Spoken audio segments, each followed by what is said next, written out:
Megastar Shakib Khan, দেব এবং জিৎ দুই Bangla cinema অঙ্গনে তিন উজ্জ্বল নক্ষত্রের নাম, যারা একের পর এক ধামাকাদার সিনেমা দেওয়ার মাধ্যমে বক্স অফিস কাঁপিয়ে চলেছেন। আর এনাদের তিনজনেরই আলাদা আলাদা ফ্যান বেস রয়েছে, যাদের মধ্যে আমরা মাঝে মাঝে সোশ্যাল মিডিয়ায় ফাইট দেখতে পাই। তারা তিনজনই ভালো ভালো কন্টেন্টের সিনেমা দেওয়ার মাধ্যমে দর্শককে এন্টারটেইন করেই চলেছেন। সো গাইস, আজকের ভিডিওটার মধ্যে আমরা জানবো ঢালিউডের মেগাস্টার শাকিব খান, টলিউডের সুপারস্টার দেব এবং জিতের শেষ তিনটা সিনেমার বক্স অফিস কালেকশন। আর এটাও জেনে নিব বক্স অফিস কালেকশনের দিক থেকে কে বেশি এগিয়ে রয়েছেন। সো আজকের ভিডিওতে কে উইন হবে সেটা জানতে হলে আজকের ভিডিওটা অবশ্যই শেষ পর্যন্ত দেখতে হবে। তাহলে চলুন আর বেশি কথা না বলে আমাদের আজকের ভিডিওটা শুরু করি। এই ফাঁকে আপনি চাইলে ভিডিওতে লাইক আর চ্যানেলটাও সাবস্ক্রাইব করে রাখতে পারেন। প্রথমে আসি টলিউডের সুপারস্টার জিতের কাছে। জিতের লাস্ট রিলিজপ্রাপ্ত তিনটা সিনেমাগুলোর মধ্যে প্রথমে রয়েছে চেঙ্গিস। যে সিনেমাটার মধ্যে আমরা জিতকে একজন দুর্দর্শ ভয়ঙ্কর গ্যাংস্টার রূপে দেখতে পেয়েছিলাম। সিনেমাটা রিলিজ করা হয়েছিল 2023 সালে। আর আমি যদি ভুল না করি তাহলে এটা ছিল বাংলার প্রথম প্যান ইন্ডিয়ান সিনেমা,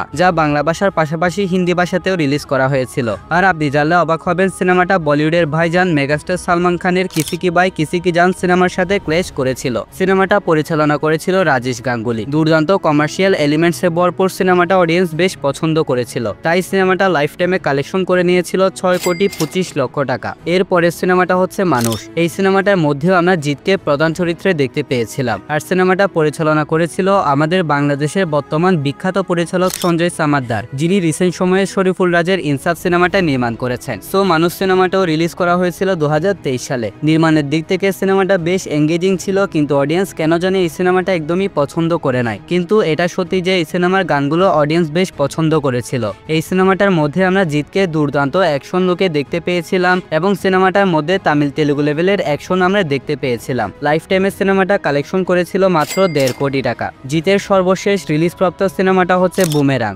এই সিনেমাটা জিৎ নিজেই প্রডিউস করেছিল এবং প্রধান চরিত্রে জিৎ নিজেই অভিনয় করেছিল। সায়েন্স ফিকশন কমেডি জনার সিনেমাটা লাইফ টাইমে কালেকশন করেছিল উইকিপিডিয়ার তথ্য মতে 1,75,00,000 টাকা। জিতের শেষ দুইটা সিনেমার বক্স অফিস কালেকশন ছিল একদম ডিজাস্টার লেভেলের, কিন্তু জিৎ তার আপকামিং সিনেমাগুলোর মাধ্যমে মেগা কামব্যাক করতে চলেছেন। এখন আসি টলিউডের সুপারস্টার দেবের কাছে। বর্তমান সময়ে টলিউডের বক্স অফিস কাঁপিয়ে যাচ্ছেন একমাত্র দেব। দেবের লাস্ট তিনটা মুক্তিপ্রাপ্ত সিনেমার মধ্যে প্রথমে রয়েছে প্রধান। এই সিনেমাটা রিলিজ করা হয়েছিল 2023 সালে। সিনেমাটার মধ্যে আমরা দেবকে আরো একবার পুলিশ চরিত্রে অভিনয় করতে দেখতে পেয়েছিলাম। সিনেমাটার বাজেট কত ছিল সেই সম্পর্কে সুস্পষ্ট তথ্য কোথাও খুঁজে পাইনি, তবে সিনেমাটা লাইফ টাইমে কালেকশন করেছিল 6,56,00,000 টাকা। এরপর রয়েছে টেক্কা। সিনেমাটা রিলিজ করা হয়েছিল 2024 সালে।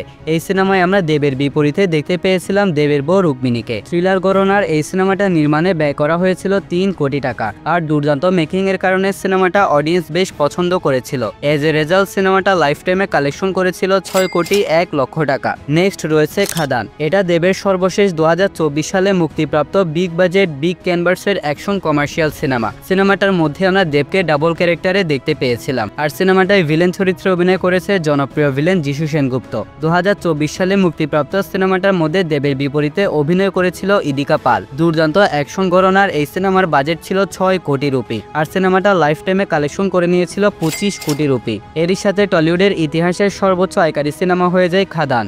এখন আসি ঢালিউডের একমাত্র মেগাস্টার শাকিব খানের সর্বশেষ তিনটি সিনেমার কাছে। শাকিব খানের সর্বশেষ মুক্তিপ্রাপ্ত তিনটা সিনেমার মধ্যে প্রথমে রয়েছে তুফান। এটা ছিল তৎকালীন সময়ে শাকিব খানের ক্যারিয়ারের এবং বাংলাদেশের ইতিহাসের এক কালজয়ী সিনেমা। এই সিনেমার মাধ্যমে রায়হান রাফির সাথে প্রথমবারের মতন জুটি বেঁধে কাজ করেছিলেন মেগাস্টার শাকিব খান। সিনেমাটার মধ্যে আমরা শাকিব খানকে দুর্দান্ত গ্যাংস্টার চরিত্রে দেখতে পেয়েছিলাম। আর এই সিনেমাটা দিয়ে মেগাস্টার শাকিব খান এবং রায়হান রাফি ঢালিউডে গ্যাংস্টার সিনেমার এক নতুন মাইলফলক সৃষ্টি করেছে। সিনেমাটার দুর্দান্ত মেকিং এর কারণে অডিয়েন্স এই সিনেমাটা অনেক বেশি পছন্দ করেছিল। তাছাড়া এই সিনেমার প্রত্যেকটা গান অডিয়েন্স অনেক বেশি সেলিব্রেট করেছিল।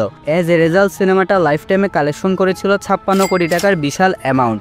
নেক্সট রয়েছে বরবাদ। এটা ছিল শাকিব খানের ক্যারিয়ারের মেগা প্রজেক্ট। সিনেমাটা পরিচালনা করেছিল মেহেদী হাসান হৃদয়। আর এটা ছিল তার প্রথম সিনেমা। এই সিনেমার মধ্যে আমরা শাকিব খানকে টোটাল দুইটা লুকে দেখতে পেয়েছিলাম। আর এটা ছিল বাংলার প্রথম অ্যাকশন ভায়োলেন্স সিনেমা। সিনেমাটার স্ক্রিন টাইম ফাস্ট হওয়ার কারণে এই সিনেমা দেখার সময় বোরিং ফিল করা একদম ইম্পসিবল ছিল। তাছাড়া সিনেমাটার মধ্যে ডেলিভার করা প্রত্যেকটা গান ভালো হওয়ার কারণে অডিয়েন্স ওভারঅল সিনেমাটা অনেক বেশি পছন্দ করেছিল। আর সিনেমাটা রিলিজের প্রথম এক মাসের মধ্যেই প্রিয়তমা এবং খাদান সিনেমা লাইফ টাইম কালেকশনকে ছাড়িয়ে গিয়েছিল। আর লাইফ টাইমে সিনেমাটা কালেকশন করেছিল 85 কোটি টাকার ম্যাসিভ অ্যামাউন্ট। নেক্সট রয়েছে তাণ্ডব। এটা শাকিব খান এবং রায়হান রাফির কোলাবরেশনের দ্বিতীয় সিনেমা। পলিটিক্যাল অ্যাকশন জনরার এই সিনেমাটা বাংলাদেশে বাংলাদেশে অ্যাকশন সিনেমার এক নতুন মাইলফলক সৃষ্টি করেছে। শুধু তাই নয়, এই সিনেমাটার মধ্যে রায়হান রাফি যেমন দুর্দান্ত গল্প প্রেজেন্ট করেছে, তার সাথে তামিল তেলুগু লেভেলের অ্যাকশনও ডেলিভার করেছে। এই সিনেমার গানগুলো আহামরি না হলেও এই সিনেমার শেষের সিনের টুইস্টটা ছিল একদমই মাথা নষ্ট। তাছাড়া সিনেমাটার মধ্যে আমরা আফরান নিশো এবং সিয়াম আহমেদকে ক্যামিও রোলে দেখতে পেয়েছিলাম। সবকিছু মিলিয়ে সিনেমাটা অডিয়েন্স অনেক বেশি পছন্দ করেছে, কিন্তু সিনেমাটা রিলিজের এক সপ্তাহের মধ্যে পাইরেসি হয়ে যায়, যা সরাসরি এই সিনেমার বক্স অফিস কালেকশনে ব্যাপক প্রভাব ফেলে। তাই সিনেমাটা আশানুরূপ কালেকশন করে দেখাতে পারে নাই। তবে এখন পর্যন্ত এই সিনেমাটা মাল্টিপ্লেক্স এবং সিঙ্গেল স্ক্রিন থেকে কালেকশন করে নিয়েছে আনুমানিক 35 থেকে 38 কোটি টাকা। লাইফ টাইমে সিনেমাটা 40 থেকে 42 কোটি টাকা কালেকশন করতে পারবে বলে আশা করছে অনেকে। সো ওভারঅল শাকিব খান, দেব এবং জিৎ এনাদের সর্বশেষ রিলিজপ্রাপ্ত 3টা সিনেমাগুলোর মধ্যে শাকিব খানের সিনেমার সর্বোচ্চ কালেকশন উঠিয়ে প্রথম নম্বরে অবস্থান করছে। দ্বিতীয় নম্বরে রয়েছে সুপারস্টার দেব। তাহলে আজকের ভিডিওর উইনার হচ্ছে মেগাস্টার শাকিব খান। এর জন্য